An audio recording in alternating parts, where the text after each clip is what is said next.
Assalamualaikum warahmatullahi wabarakatuh. Yang saya hormati Ibu Desi Ramayanti, Eskom MT, dan yang saya cintai dan banggakan teman-teman Teknik Informatika Universitas Dian Nusantara.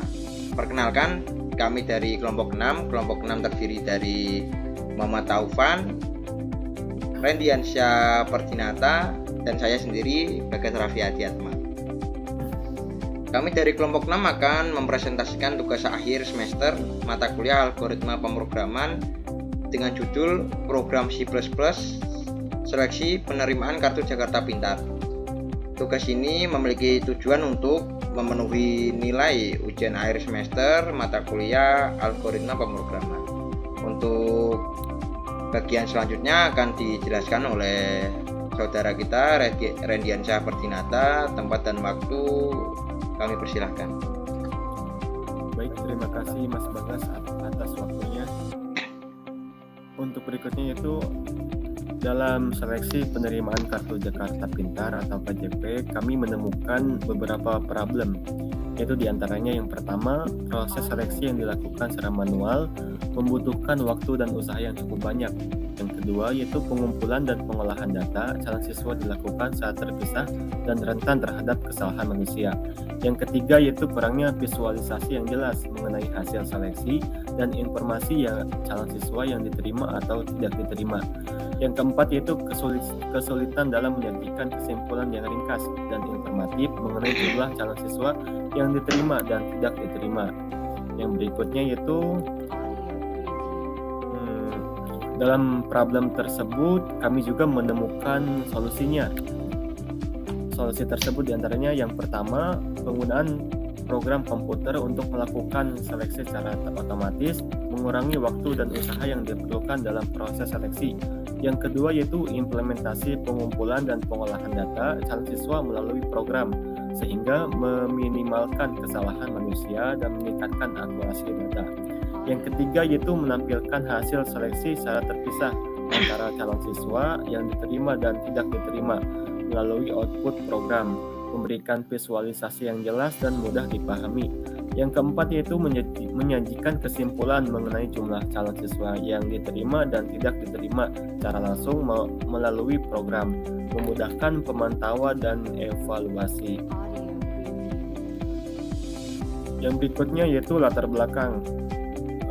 Latar belakang di sini yaitu program seleksi kartu Jakarta Pintar merupakan sebuah program yang dibuat untuk melakukan seleksi terhadap calon penerima kartu Jakarta Pintar atau KJP. KJP adalah sebuah program bantuan pendidikan yang disediakan oleh pemerintah Kota Jakarta kepada siswa-siswa di tingkat sekolah dasar dan menengah. Program ini bertujuan untuk membantu siswa-siswa yang berasal dari keluarga kurang mampu dalam memperoleh akses pendidikan yang layak. Dalam program seleksi kartu Jakarta Pintar, terdapat beberapa syarat yang harus dipenuhi oleh calon penerima KJP. Syarat-syarat tersebut antara lain adalah yang pertama itu calon siswa harus berasal dari wilayah DKI Jakarta yang dapat dibuktikan dengan KTP. Yang kedua yaitu tempat tinggal calon siswa harus berstatus sewa. Yang ketiga, orang tua calon siswa memiliki penghasilan kurang dari 4 juta rupiah per bulan. Yang selanjutnya yaitu penggunaan program. Nah, untuk penggunaan program tersebut di sini ada contoh hasil running program tersebut.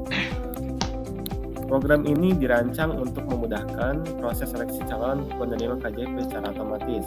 Calon siswa diminta untuk memasukkan informasi seperti nama, nomor induk siswa atau NISN, nama ibu, alamat sesuai KTP, status sewa tempat tinggal, dan informasi penghasilan orang tua.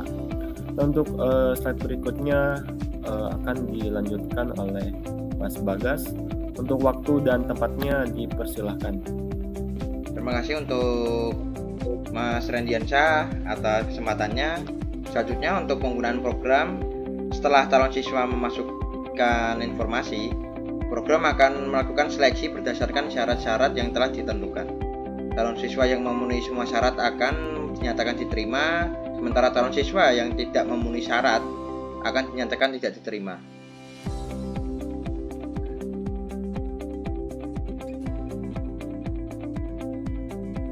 Selanjutnya, hasil seleksi akan ditampilkan secara terpisah dengan informasi siswa yang diterima dan siswa yang tidak diterima. Informasi yang ditampilkan meliputi nama, NISN, alamat, dan nama ibu dari siswa tersebut.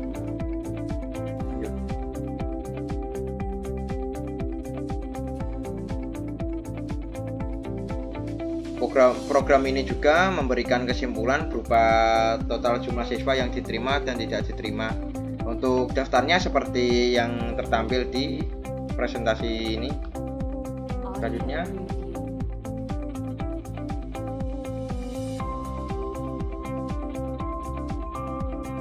proses pembuatan aplikasi. Aplikasi kami menggunakan 3 program, diantaranya program fungsi, nested if, dan looping. Untuk contoh masing-masing program seperti yang tertampil di sini.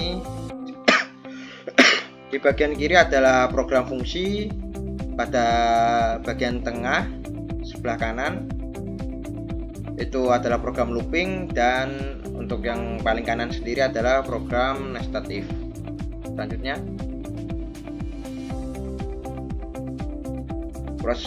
dalam proses pembuatan aplikasi pasti kita membuat yang namanya flowchart. Kami membuat 4 flowchart yang mewakili setiap fungsi yang kami pakai. Untuk fungsi paling kiri, untuk flowchart paling kiri adalah flowchart dari fungsi utama, yaitu int main. Jadi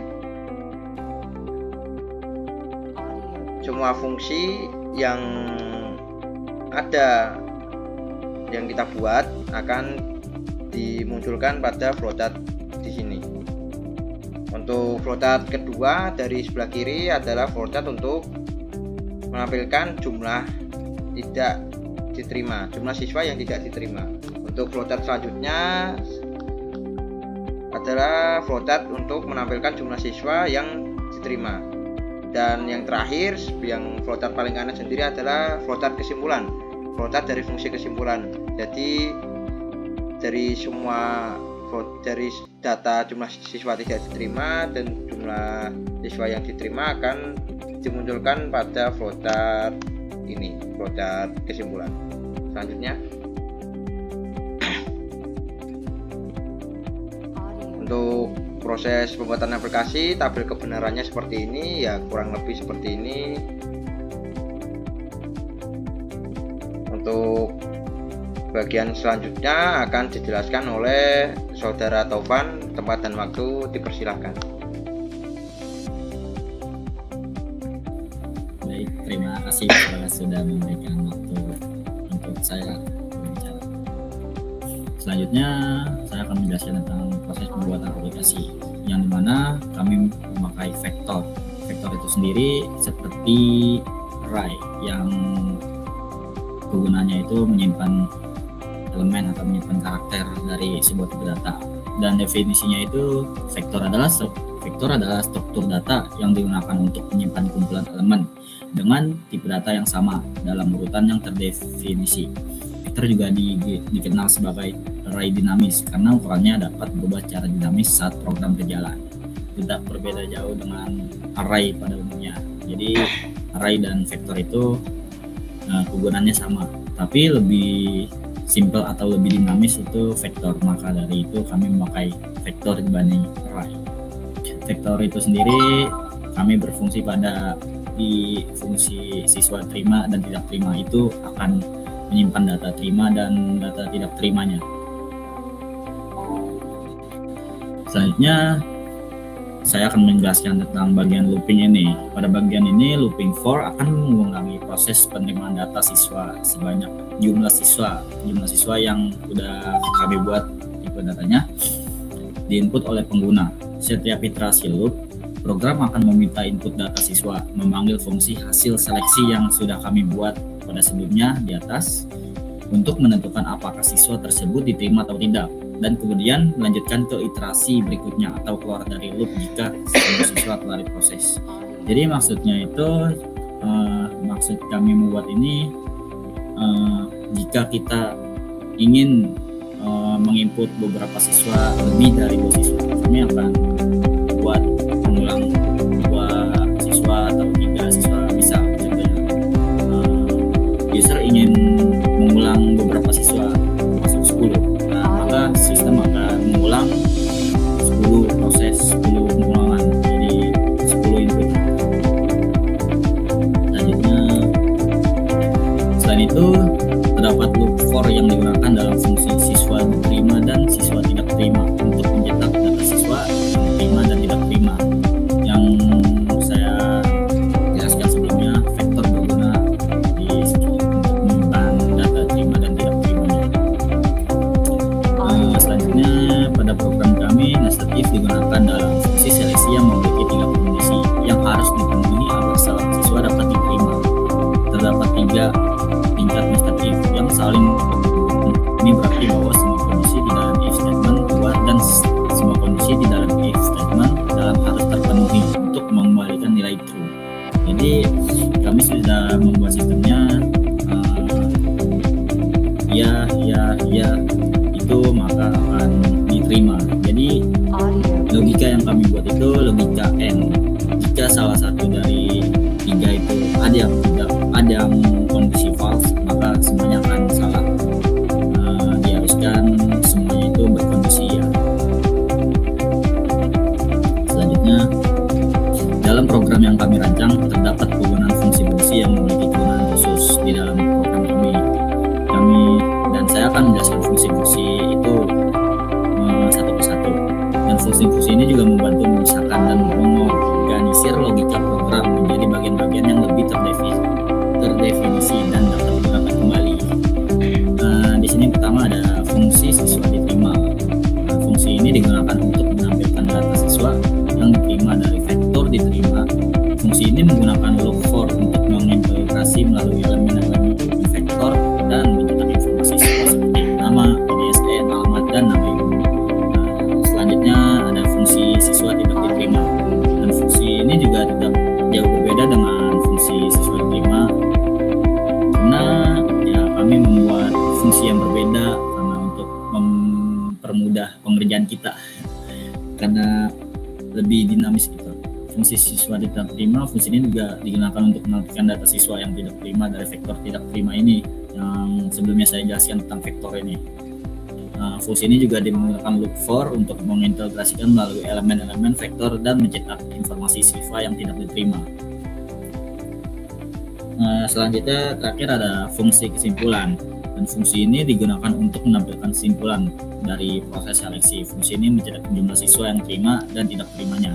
Total dari keseluruhan yang sudah kita input. Misal kita input 10, berarti kita harus menginput 10 siswa. Dan dari 10 siswa itu kita akan mengorganisir atau memisahkan siswa yang terima atau tidaknya dan dihitung di kesimpulan ini. Selanjutnya akan kami lemparkan ke Mas Bagas dari kesimpulan proyek kami. Silakan Mas Bagas. Terima kasih Mas Tovan. Untuk kesimpulan pada presentasi kali ini, kesimpulan dari program yang kami buat melalui program seleksi Kartu Jakarta Pintar, kami dapat menentukan penerimaan siswa berdasarkan syarat-syarat yang telah ditetapkan. Jumlah siswa yang diterima dan tidak diterima telah dihitung dan telah ditampilkan. Program ini membantu mempermudah proses seleksi dan meningkatkan efisiensi dalam penyeleksian penerimaan siswa. Demikian isi presentasi kami. Semoga apa yang kami sampaikan dapat bermanfaat bagi kita semua. Jika ada kekurangannya mohon dimaafkan. Wabillahi taufiq wal hidayah. Wassalamualaikum warahmatullahi wabarakatuh.